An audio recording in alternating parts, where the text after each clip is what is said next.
Crickets. About what I first expected from M. But tonight they were like literal. All around us. Finally she spoke up. "How am I supposed to see him if he's in it?" she asked, pressing the tiny wrinkled face of hers into the binoculars and gritting her teeth.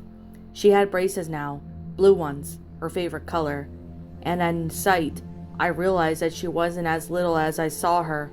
I guess she was really ready for it. She was already looking more and more like her mother each day.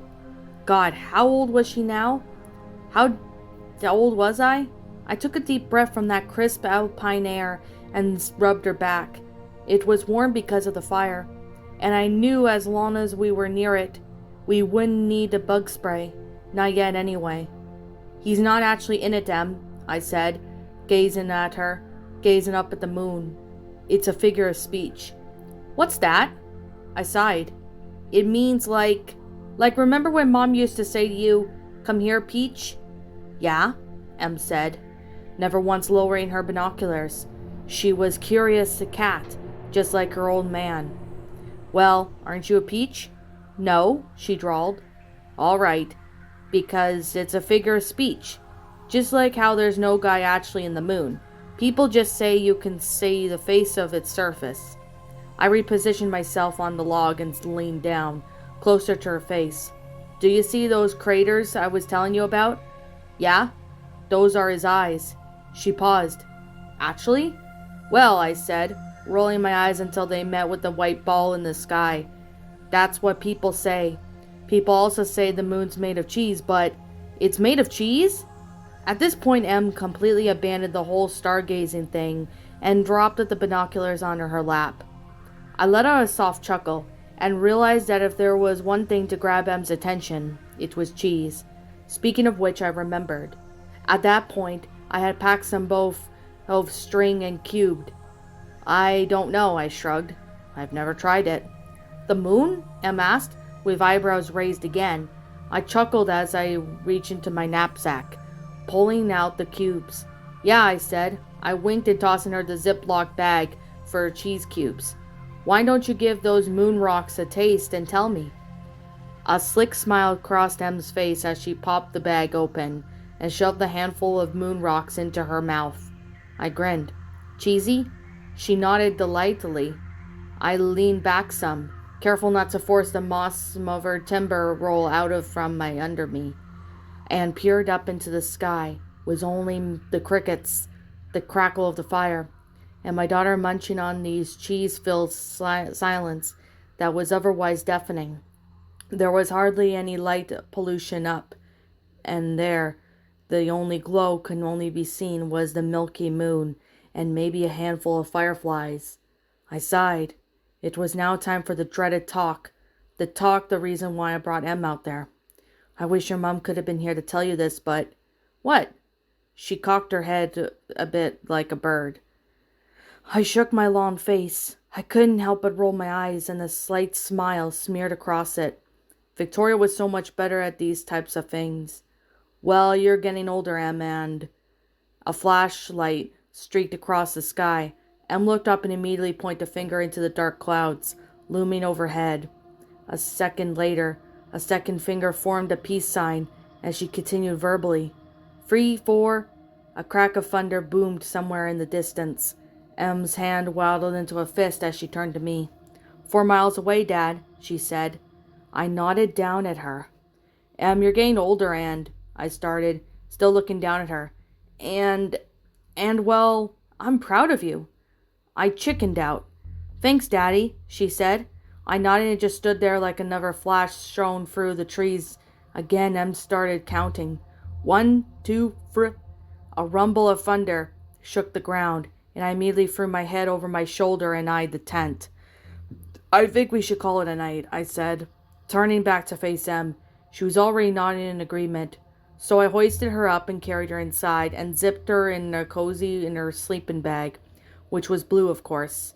She yawned and whispered a good night to me before she turned over, and again I rubbed her back as another flash and roll of thunder retched through the forest. Before I hit the sack myself, I stuffed up the Ziploc bag of marshmallows, kept into my knapsack, and carried off into the tree line. About 200 feet away from the fire, an old slender oak tree, where I had tied off the rope to our clothesline. I draped over the knapsack full of snacks and bug sprays and sunscreens onto a limb about 6 feet or so off the ground. If there was any black bears or critters around, I wasn't going to lead them straight back to our camp. Then, once the bag was secure, I turned and started trudging through the open field of high grass towards the fire, just as a trickle of rain dotted my arm. I took a final, defeated glance back at the line, nearly dry clothes at the forest's edge, and shook my head, realizing I was going to be sporting in my pajamas on the hike back into the car. I woke in a hot sweat, flushed. I unzipped my bag and sat up, on top of the nylon fabric, grazing my forehead, which was caked in sweat, and draped in my bed head. I immediately felt a cold stream of rainwater bleed through the fabric into my scalp, and I fell back to the ground, into the sultry tree, sleeping back. I shot my hand across the dark to feel for M. That's when my nightmare manifested. She wasn't there. I unzipped the tent and thrust myself into the pattering rain, flashlight in hand, binoculars swaying from my neck. I looked around. The fire was nearly out, and all the fireflies were gone. I called out for M. M? M? No response.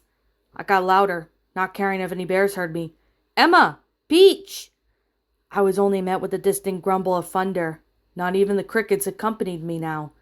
I took a step forward, closer to the dying fire, and flicked my flashlight on, aiming at the muddy ground.